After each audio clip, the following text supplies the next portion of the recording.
Illinois Prisoner Review Board. It's a board made up of people appointed by the governor, approved by the Senate, and they review cases of parole and indicate whether or not that individual is eligible for such. And they also monitor those types of individuals as well. But a shakeup at the Illinois Prisoner Review Board that was announced yesterday in two different scenarios here. One, earlier in the morning, you had the governor announce the resignation of a board member, and then later in the evening, you had the governor announce the resignation of the chair of the Illinois Prisoner Review Board, both individuals making around $90,000 a year. So let's get right on into this and some reaction. I'm Greg Bishop with Bishop on Air each and every weekday morning here with you. Appreciate you guys being here. So yesterday, as the story was coming in, the chair and a separate member of the Illinois Prisoner Review Board have resigned following the recent parole of a man who's now charged with stabbing a mother and her son. The following day, the 11-year-old boy died in that attack. So Governor J.B. Pritzker yesterday, he released this statement. We'll just go ahead and read the statement in full for you, so you can get a general sense of what's going on here. So it says, Governor J.B. Pritzker announced the resignation of Prisoner Review Board member Leanne Miller. Miller conducted the recent Cressetti Brand hearing and prepared a draft order provided to a panel of 2 additional members for concurrence as per PRB procedure. The governor said, quote, the Prisoner Review Board must be able to operate independently as they review enormously difficult cases, but I believe Leanne Miller has made the correct decision in stepping down from her role. He goes on to say, it's clear that evidence in this case was not given the careful consideration that victims of domestic violence deserve, and I'm committed to ensuring additional safeguards and training are in place to prevent tragedies like this from happening again. My thoughts are with Taria Smith as she recovers, and with the family of Jaden Perkins as we mourn his tragic loss. May his memory be a blessing. Governor Pritzker asked the PRB to engage experts and advocates to design and implement expanded training for PRB members related to handling violent crime cases, domestic violent cases. The governor has also directed the PRB and the Illinois Department of Corrections to review the current rules and procedures for receiving information related to cases involving domestic violence to determine whether changes are necessary. As the administration continues to review the facts in this case, it may pursue any broader statutory or policy changes needed to strengthen the PRB's review of similar cases moving forward. The PRB is an independent, bipartisan body comprised of members appointed by the governor.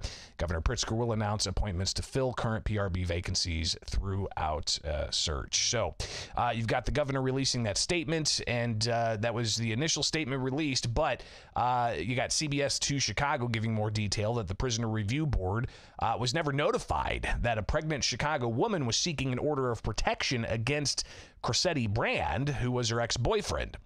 And then later on in the day, you had the governor release another statement, and this one about Donald Shelton, who was the Prisoner Review Board chair. And the governor just simply saying that Donald Shelton served the state of Illinois in his role with the PRB for over a decade, providing a model of dedication to public service.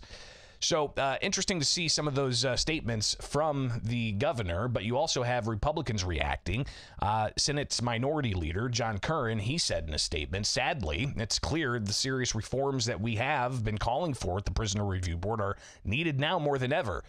This is another example of Governor Pritzker's failing to oversee an agency under his control. His attention should be focused on the life and death matters of our states. So clearly you're going to hear more about this, especially as we saw several years ago.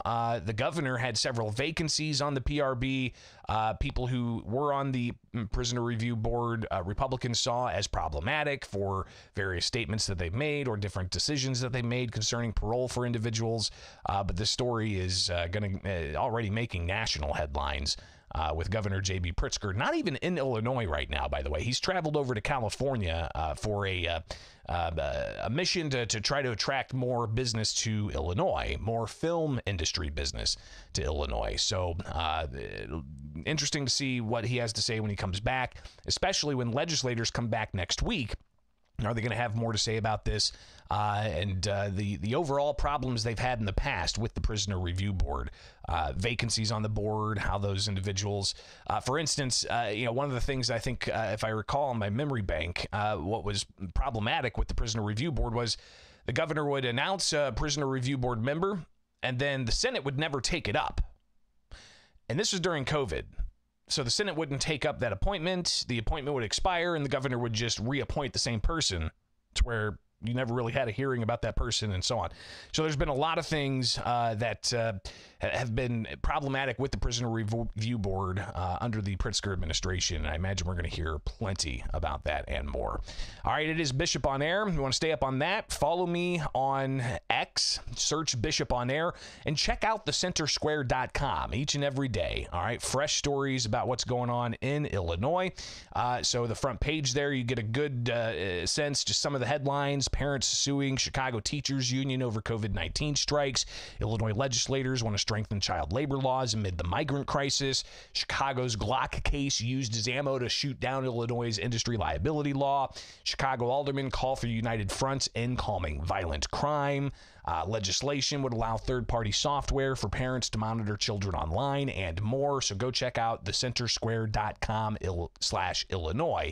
But also check out the national site as well, with plenty of stories there from not just Illinois, not just Washington, D.C., but all across the United States. All right, so check that out. Appreciate you guys being here each and every weekday morning with Bishop on Air.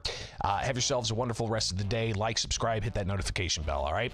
We'll see you back here sooner than later with more from Bishop on Air.